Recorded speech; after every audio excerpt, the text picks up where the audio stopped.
As more and more begin to know, the status quo has got to go. They're bound to say yes to a man named Dr. No, a man who makes the establishment panic. Grassroots are growing way too wild, too organic.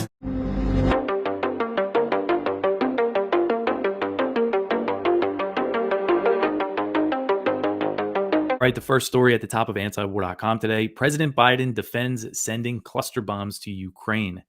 So the Pentagon on Friday made it official. They announced that the U.S. would be giving Ukraine cluster bombs as part of a new $800 million weapons package. And they're specifically going to receive what are known as the dual-purpose improved conventional munitions. And they come in different forms, but they're going to be getting the 155 millimeter artillery shell version. And they're designed to spread, these small bomblets that are packed into the shell. So President Biden on Friday defended his decision to arm Ukraine with these cluster munitions, even though that they're banned by over 100 nations because they are exceptionally harmful to civilians. Cambodia's prime minister urges Ukraine not to use U.S. cluster bombs. So I thought this was interesting. Cambodian Prime Minister Hun Sen has urged Ukraine not to employ U.S.-provided cluster bombs in its war against Russia, pointing to the U.S. legacy of cluster munition use in his country as a warning. So he wrote on Twitter, quote, It would be the greatest danger for Ukrainians many years or up to 100 years if cluster bombs are used in Russian occupied areas in the territory of Ukraine, end quote. Here, congressional Democrats and U.S. allies break with Biden on cluster bombs. President Biden's decision to arm Ukraine with cluster bombs has sparked rare Democratic criticism of his proxy war with Russia, and some of the U.S.'s top NATO allies have also spoken out against the move. So, this is the first time I'm seeing Democrats in Congress criticizing something Biden is doing related to Ukraine. So this is Representative Betty McCollum. She's a Democrat from Minnesota. She's the top Democrat on the House Appropriations Subcommittee on Defense. She said, quote, the decision by the Biden administration to transfer cluster munitions to Ukraine is unnecessary and a terrible mistake. The legacy of cluster bombs is misery, death, and expensive cleanup generations after their use. These weapons should be eliminated from our stockpiles, not dumped in Ukraine, end quote. All right. So the last story here, this is an article from Middle East Eye, and it's about how the state of New Hampshire has introduced an anti-BDS executive order. So the U.S. state of New Hampshire has introduced a new order that bars the state from investing in companies that boycott Israel, joining more than 30 other states that have put in place some form of anti-boycott, divestment, and sanctions legislation. So if you're not familiar with BDS, it's, a movement that calls for the boycott of Israeli products, specifically a lot of the time things that are made in the West Bank, but it's to put pressure on Israel over the treatment of Palestinians and, to divest. And ultimately they want sanctions, but they're a long way from getting that. But over 30 U.S. states have anti-BDS laws on the books. And this specific executive order that was signed by New Hampshire's Republican governor prohibits the state from investing in companies that boycotted Israel. So we saw this really play out with Ben & Jerry's and Unilever. So Ben & Jerry's is the ice cream company. They're owned by Unilever, which is a British conglomerate. And Ben & Jerry's announced that it would stop selling ice cream in the West Bank and in occupied East Jerusalem. And Israel freaked out and launched this lobbying campaign. And all these American states, I know Florida, Texas, I believe New York, New Jersey, and a few others started taking action against Unilever and, selling off their shares that were in pension funds and things like that. And the way it ended was that Unilever sold its Israeli operation, Ben & Jerry's Israel operation, to a company in Israel. But it's just amazing that these states have these laws that clearly go against the First Amendment, punishing companies for their right to boycott things. You're listening to Part of the Problem on the Gas Digital Network. I was just saying, we were invading countries and he was staying silent. He was our best friend. Mm-hmm. And in fact, after 9/11, Vladimir Putin was all on board with helping America in the war on terrorism. That was probably the worst crime you could come up with that he committed, was that he had our back. And also because they have a radical, Islam problem as well. And so he's always been kind of, concerned about that. But he was just nothing but trying to be friends with America. And George W. Bush instead started taking a very aggressive posture toward Vladimir Putin for no reason, when he was trying to extend a hand. Now, part of this also, I will say, was out of fear. Everybody was doing that with America. But this is Gaddafi is waving the white flag, and all these countries around the world are like, oh, they have a blank check for war right now, and we better make sure we're not on the wrong side of that. So, in 2008, in February, there's this private cable that gets sent, and it's important to note that this is private. This was not published. This wasn't propaganda. This wasn't something that they're like, this is what our government wants the people to think. This is a private cable from Burns, who is the current CIA director, At the time, he was the ambassador to Russia, and he sends a memo to Condoleezza Rice, the Secretary of State at the time. So this has nothing to do with spin for the public. This is their private communications. The only reason we know about this is because, of course, Julian Assange, the hero, probably the best journalist in the 21st century, who's paid essentially with his life for doing this, he released this information. He dumped it. That's the only reason why we know this even exists. And the cable is titled "Niet means Niet." And what the topic was about Ukrainian entry into NATO, because this idea had been floated out for a while. And he was just letting Condoleezza Rice know that this was the brightest of red lines for the Russians. And that he was like, they are really, like, they're putting their foot down about this, and they're not kidding around. Like, they just will not allow America's military alliance to be on the doorstep of their neighbor, their biggest neighbor, a very strategically important neighbor. They can't have it. Now, George W. Bush had already put these dual-use rocket launchers, the ACES rocket launchers, in Poland. And this was a big issue for Vladimir Putin because they can be used to launch nuclear missiles. And it cuts down on the time that we could hit Russia. And the official stated reason was that we wanted to protect Europe from Iranian nuclear weapons. But, the problem with that is just that those don't exist. So, like, Vladimir Putin's not really buying that. And so as America is going around invading countries, really in the height of it here, that Vladimir Putin's very concerned about this. And according to Barnes, we said in this memo, was like, it's not just Vladimir Putin, it's everyone in Russia. He goes from the most liberals to the most right-wingers, they're all unanimous. Ukrainian entry into NATO is the brightest of red lines. And he says in this memo to Condoleezza Rice, he goes, not only, does Ukrainian entry spark a nerve in Russia and it makes them fear encirclement and fear that they're being aggressed upon, but they're also very concerned that it could lead to destabilization in the region and that there might be a civil war in Ukraine. And if that were to happen, these are the words of our current CIA director, back when no one was calling Vladimir Putin an imperialist. He said, if that were to happen, Russia would have to decide whether or not to intervene. And I quote, a choice that they do not want to have to make. So that's what he said in this memo in February of 2008. 2 months later, at the Bucharest summit, the NATO announced that both Ukraine and Georgia would be coming into NATO. They announced that this was going to happen. Now, the reason they didn't admit them at the time was, as I said, because Angela Merkel put up a fight. But George W. Bush pushed through that they were going to announce that they were coming in, that it was a matter of time. And then a couple months after that is when Russia went to war in Georgia. And there was over a dispute. They had some Russian forces in this breakaway province, South Ossetia, and Georgia attacked them, and Vladimir Putin responded, and they went to war with Georgia. But I'm just making the point that this was the thing that sparked the tension. And this isn't just like me, this is what the CIA director said. These were his words. He was like, this is the big issue for them. So the idea that after all of this time, and it played out just like that. After they overthrew the democratically elected government in 2014, there was a civil war in Ukraine that went largely uncovered in the corporate press from 2014 all the way up until Vladimir Putin invaded last year. There was a civil war. Something like 15,000 people died. It was horrible. And Vladimir Putin intervened for sure. He didn't invade the country, but like he said, special ops essentially, but so this is it. Basically, this all happened. They moved forward with the plan to bring Ukraine into NATO. They backed an overthrow of the government. It led to a civil war, and Russia had to make the choice that our own CIA director said they were going to have to make, that they didn't want to make. Okay? And that doesn't mean they made the right choice, it's certainly not. And it's horrible what's happening over in Ukraine right now.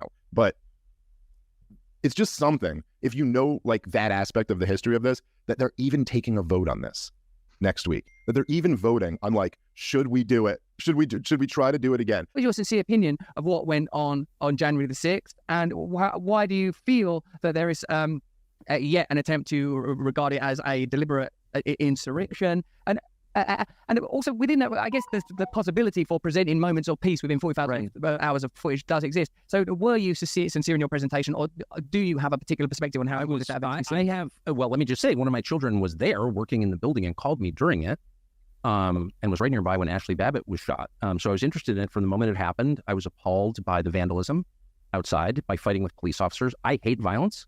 From abortion to the war in Ukraine. I mean, I am consistent on that. I'm not a Catholic, but I share those. I definitely share those views. I'm not for the death penalty. I'm not for killing people. I'm not for hurting people. I'm not for violence. And I've had those views for a long time. So, any violence on January 6th, I oppose. I've said that many times. I was kind of happy to leave it where it was, which is this got completely out of hand. The only reason I ever got involved in commenting on it was, I mean, we did a show that night saying, well, this is awful, right? What happened? Was the lying about it was immediate. This was a racist, white supremacist insurrection. Well, okay. There was no indication to this day that race had anything to do with it at all. Like nothing. These are people who thought the election was stolen from them. There's some evidence they were right. We could debate that, but that's what they thought. That's a meaningful thing. If you've got a big population in your country that doesn't believe that your elections are on the level, you need to figure out a way to convince them that the elections are on the level, or else you can't have democracy because it's a faith-based system. So that was the first thing I noticed. There was no. All right, let's pause it here for a second, and just talk a little bit, because I already found this to be a really interesting response. And there's, it's funny, the accusation Tucker gets that he was cherry picking. And Russell Brand's right. That is the accusation he got from the entire corporate press, was that he's cherry picking. He's just picking out these few peaceful moments to make it appear as something that it's not. But it's like, we've already seen all the violent moments. You guys put that on loop for years. Like, so how is that not cherry picking? Why is it not cherry pick? Why is it cherry picking that we get to see the other aspects of it? We had every one of us, every single human being in America who does not go out of their way to not pay attention to anything, have seen the windows being smashed, seen the struggles with police, seen the violence of the FBI. Yeah, right. Seen Ashley Babbitt get shot. Everyone's seen all those images, right? So how is it at all? It's not as if this came out first. Like, you could kind of understand the argument if, let's say, no one had ever seen any footage of January 6th, right? And the only thing that was being released was the video Tucker showed of the shaman being like guided by the cops. And then he went, see, this was a totally peaceful event. Then you would have a fair point, right? You'd be like, well, no, look at all this other video of like breaking windows and struggling with cops and stuff like that. But this came out well over, what was it? How long was the gap between then? 2 years later? You know what I mean? Like it was, we'd obviously seen all of that. And then Tucker's just adding in that like, oh, okay, that might give you an impression that this was the whole thing. But here's actually what was going on with this one guy who got thrown in jail for it. Like, it's so bizarre that would be the accusation. And if I had a complaint with Tucker, it would be that he somehow procured all of this footage. He showed us one of the videos. He teased that there was going to be a lot more, and that guy's out of jail now. He's 1 for 1 in terms of getting people out of jail by just showing us more footage of what actually happened on that day. It's not, you know what I mean? That's not like that's not spin. Literally just highlighted footage showing that what they had done was cherry pick information and not actually showcase the guy being more civil than had been initially characterized. And that person is out of jail. Yeah. The questions are, where's the rest of that footage? What happened that you weren't able to put the rest of it out? But I'm just saying the fact that a criticism of Tucker is that what he put out was cherry picked. Like, that was the first video that put out. It gave more context to information that we already saw. And now the guy's out of jail. The Peter Schiff Show. The stock market and the bond market were both weak. In particular, the bond market, but the dollar was also weak. So you had weakness in stocks, weakness in bonds, weakness in the dollar. The one place we saw strength was in gold. Now, not a lot of strength. Gold was up maybe $6 on the week, but still, given the fact that everything else went down, I think the fact that gold managed to go up, I think we could indicate that we've kind of come to the end of this trend where we've had this bear market rally in stocks and the pullback in gold. Again, the Fed is still under the false impression that inflation is a byproduct of people working. And if more people are working, then we're going to have more inflation. And that is not the case. In fact, it's the opposite. When people are productively employed, they make more things, you have more stuff, it costs less. When you have a lot of people who aren't working and who aren't producing, but they're spending because they're getting unemployment checks or food stamps or other forms of welfare, all of that is inflationary because you have less stuff being produced, but more money being printed to buy that stuff. And so, the markets and the Fed still haven't, come to terms with that reality yet. They're still living in the false world of the Phillips curve. But the markets still respond to that because I think that's how the markets are programmed. They were looking for 213,000 jobs for June, and we got 209,000. So we got fewer jobs than were expected. But what was even more significant than that were the downward revisions, because the government came out and revised down every single month of the year. So they went back January, February, March, April, May, all 5 months got downward revisions. So the January number that was originally reported at 517,000, which was a strong number, was revised to up 472,000. The February number went from up 311,000 to up 248,000. The March number went from plus 236 to plus 217. The April number went from plus 253 to plus 217. And the May number went from plus 339 to plus 306. So all told, 196,000 jobs disappeared, right? 196,000 jobs that the government claimed were created. They now acknowledge that those jobs were not created. Now, I've been saying all along that I don't believe these job numbers. I think they're overstated. And I think that despite this downward revision, they're probably still overstated, because I think the total revision eliminated about 12% of all the jobs that the government claimed were created in the first 5 months of the year. Now, I have a feeling that maybe we're going to get some more downward revisions to these prior numbers as the government gets more information to reveal that these numbers are likely false. I mean, if we're having so many bankruptcies before the recession, just imagine how many bankruptcies we're going to have during and at the end of the recession, because recessions typically put a lot of companies into bankruptcy. We're having all these companies going bankrupt before the recession even starts. But the point I wanted to make, as far as bringing this up, is if the government is still assuming all these new companies are being formed and creating all these jobs, well, all these bankruptcies would indicate that it's more companies that are dying, right? The birth-death model needs to be adjusted to have more deaths, because that's what's happening. Companies are dying, and these dying companies are obviously laying off workers. If we have all these bankruptcies, does it make sense that we have strong jobs gains? Because companies going bankrupt don't hire a lot of people. Normally, when a company is going bankrupt, they're laying off people. So clearly the government is missing a lot of layoffs and overstating job creation that isn't taking place. We're running a trade deficit. Our economy is so strong, we're spending so much more than everybody else. Of course, that is pure nonsense. We don't have a trade deficit because we have a strong economy. We have a trade deficit because we have a weak economy. You know, once upon a time, America had the strongest economy in the world, and we had the biggest trade surpluses in the world at the same time. You see, when your economy is strong, you produce a lot of stuff. You produce more stuff than you need, and you export the surplus. So strong economies are productive economies. They produce excess stuff, more than they need. See, we're trying to redefine strength as spending. Spending money is not a sign of strength. In fact, it could be a sign of weakness if you're borrowing that money, which is exactly what we're doing. You know, other countries are saving while we're going into debt. Those are the strong economies, not America. It's the countries that are operating with trade surpluses, that produce more than they consume. Those are the strong economies. It's a weak economy that consumes more than it produces. It's an economy that is made up of people who are living beyond their means. Is that what you do when you're strong? Do you live beyond your means? No.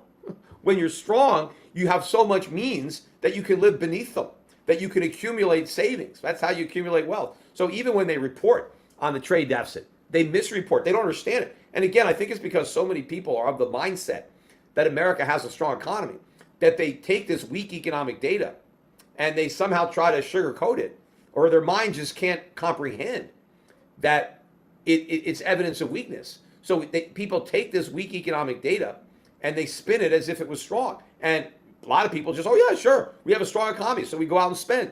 Right? These other countries, they don't have all that economic strength, so they can't spend so much. And maybe superficially, if you don't really have much of an understanding of economics, you know, you could buy this.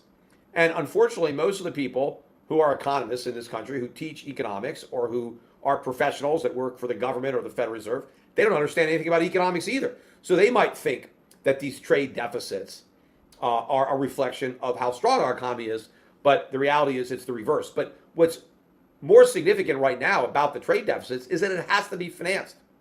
And we have $2 trillion budget deficits. Nobody talks about the twin deficits anymore. They were a huge problem in the 1980s. Everybody talked about the twin deficits back then because we were running trade surplus, trade deficits, and budget deficits. And they were a problem. They were a big problem for the bond market. They were a big problem for the dollar. And they became a big problem for the stock market. In fact, the trade deficits and the impact it had on the dollar and the bond market is probably the real reason that we had the stock market crash in 1987. But today, nobody cares about either of these deficits, even though they're both much bigger now than they were back then. Well, nobody cares until they care. And I think soon people are going to start paying attention to these numbers.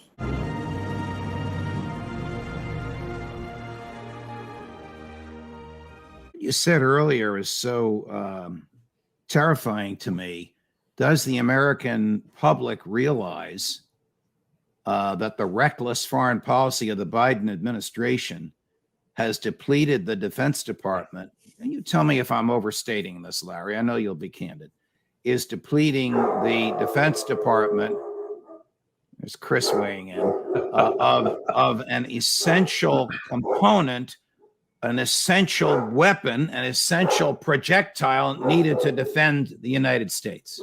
No, not a clue. In fact, the best evidence of that was an interview, a podcast that Ray McGovern did with a former NPR correspondent named Robert Scheer. Now, Scheer's in his 80s, but when Ray was just telling him the truth about what was going on the ground in Ukraine, Scheer was flabbergasted. No, that's not true. Russia's losing. The majority of American people actually believe that Russia's losing, Ukraine's winning. And one of these days, there's going to be a wake-up call where reality is going to intrude, and they're going to realize they've been sold a pack of lies for the last 18 months. Were you surprised at the announcement over the weekend by President Erdogan of Turkey that he, in an unbelievable backstabbing to President Putin, is now in favor of Ukraine becoming a member of NATO? Yeah, I was surprised by that, and I think it's a sign of Erdogan. Both he keeps trying to play both sides of the fence, and it's going to catch up to him at some point. Russia, I think it's probably grounded in anger in a couple of areas. One, he's angry at the Russians because the Russians are crushing the Syrian rebels that Turkey has been backing. So these Islamic extremists that Turkey has been funding to try to overthrow the government of Bashar al-Assad, Russia's crushing them. And then on top of that, Russia signaled that it's going to abandon the grain deal because the grain deal was being used by Ukraine to smuggle in armaments and other things. So, Russia's going to put that to rest. So I think a little bit of this was peak on the part of Erdogan. But, Erdogan, I think, has made a mistake. It's going to make him look better at the NATO summit because he had been under pressure to let in Sweden.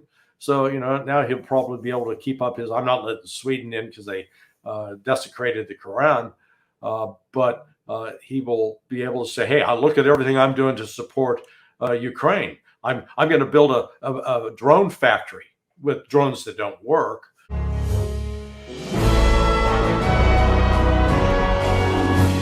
You stop all the cluster bombs, they'll figure out something else or they'll cheat. But in fact, I think that was one thing that Ukraine did. They used them early in the war. Yeah. They've been using them, and they said, well, Russia's using them, and so it's back and forth. But the concentration in the news today and with us is what's the story on the cluster bomb? If we just eliminated cluster bombs, would we have peace tomorrow? And that's where I have my doubts. But the president was opposed to it. One time his administration said that it was a potential war crime, and I guess they can. But I can think of some other war crime. If you're putting on sanctions and you blow up gas lines or dams, and you kill 10,000 people, it's not called a war crime. That's just an accident or something else. But one of the major reasons is we're running out of weapons, and this is what we have left over. We weren't going to use them, but now we need to use them. That's the excuse for becoming a potential war criminal. Yeah. When we were talking offline, your reaction was, obviously the right one that, okay, all war is war crime, all war is terrible. These are terrible weapons. But I think there is a special connotation, and sort of de facto, yes, it's all terrible. Kids are stepping on mines all the time. But there's a special connotation, and like people in history, like Princess Diana, she made her life's work getting rid of these mines, and so I think people have that in their memory. We know that we dropped millions and millions of cluster bombs in places like Cambodia and Laos, and they still linger, only a very small amount. And the problem is the dud rate, that can be up. Biden promised that there's only going to be a 1% dud rate, which is the ones that don't explode. Some kid finds it and kicks it or grabs it and blows them up. But apparently, the New York Times did a piece saying, well, they're not really telling the truth because we're going to use some old stock and they have a very high dud rate, like up to 30%. So that's the case. But there's this feeling, and that's why I almost think, I could be wrong, but it almost feels like this is a watershed event. And I guess we can go through it as we talk today. But on the one hand, you've got the global reaction to it. The U.S. has put itself in a very, very uncomfortable position with Biden's decision, in that it is on the opposite side of the vast majority of its NATO allies, who have passed laws and signed international conventions that they will not use and will not support the use of cluster bombs. So the U.S. has now put itself at odds with all of its allies, and we can talk about some of the domestic implications for Biden as well. But one thing we can say is a big deal. Let's put on the first clip. This is from Politico, and here's how they frame it. U.S. approves cluster bombs despite humanitarian concerns. And so that's a big issue, and that's what people are thinking about. But you mentioned now the whole issue of weapons. And let's play that first video clip, because this is, Biden has a way of sometimes telling the truth. He's walking out and he's getting grilled by a journalist. If we can full screen that. President, any update on the cooking service? President, cluster munitions. Why now? We run out of ammunition. President, why cluster bombs? Why now? Because we're running out of weapons. We said, as they say, the quiet part out loud that you're not supposed to say. We have shipped so much stuff there. We're basically out. Well, in a way, we could wish they ran out of weapons real soon on a bunch of them. That's not going to happen. It's top priority, because they can work the patriotism into it, and the military-industrial complex. They will get their weapons. Who knows? They may not have really run out of weapons, but they are probably looking, and it is claimed, and you understand, the military-industrial complex knows the legislative session. Yeah. Oh, they're probably going to be talking about, more funding for the war in Ukraine. But they admitted that maybe they're running out of the ordinary weapons, so therefore we have to gather up what we have laying around. There may be some truth to that. But then I got to thinking, well, they're also running out of money. Yeah. They're running out of money, and they're wondering where to get it. And the people are getting a little bit annoyed. Why are you spending it over there on the borders in Ukraine and not here? And there's more people unemployed, all these problems that we have. And we're also running out of recruits. Yeah. So maybe the military-industrial complex is going to have to hustle, and they probably will. But I wish that was a sign that the desire and the prestige of our empire might be diminished, because it's the patriotic desire to be the top dog that people can't give up, because that's the greatness of America. I happen to think that what we're doing and try to throw our weight around and putting sanctions on others and bombing people and spying on people, being involved in most of the coups, I don't think the founders would say, yeah, that's what we were hoping for, and it's come to fruition. So I guess our work was well done. Yeah. What a mess what we have compared to what their desires were. From one of the greats, one of my favorite Scotsmen, if we can put this on and listen to, I think, the first 56 seconds, he, I think, does a really great job of putting together how the Europeans are thinking about this. If we can, here's George Galloway. Flux, I tell you. The war is going so well for NATO, they've decided to supply cluster bombs to the Ukrainian armed forces, even though 120 countries have banned it, including most of the NATO countries, who are about to be inveigled into a collective breach of their own national law by supplying the cluster bombs. Princess Diana died in vain after all her campaigning against this most pernicious of weapons, still blowing the feet and arms of Cambodian and Laotian children 50 years after the Americans dropped millions of them in an undeclared, secret, dirty war. And speaking of dirty war, what he knows how to say it. Boy, every time I've ever heard him over the years, he has been great. Yeah. He's like consistent, which is nice. Yeah. But maybe we should worry a little bit less, because the Ukrainians pay attention to the news, and they're aware of this, that people are getting a little bit annoyed in 130 countries, saying this is going on. So they had to put out a statement, and they came out, and Zelensky he said, we're going to use them very carefully. We're going to make sure that we really protect civilians. And I got to thinking, carefully might mean we're going to be more accurate in killing the right people, pretend. Yeah. So that's his answer. We can overcome nothing's perfect, and a lot of times bombs hurt and kill each other. What about, and I mentioned to you just a short while ago, how about the killing that went on in World War II? By the U.S. in bombing and burning down cities where there was very little military advantage to doing this. The Dresden bombing is one of this historic, and I understand the numbers, come close to the numbers killed with the atomic weapons. Yeah, terrible. But you're right, it is a joke to hear Zelensky say, we're going to be real careful with those. These are the guys who, even by the U.S.'s own admission, they blew up the Kerch Bridge. They blew up the pipeline. The U.S. is saying this, not us, not the Russians. Blew up the pipeline. They attacked the Kremlin with drones, and they're shelling Belgorod.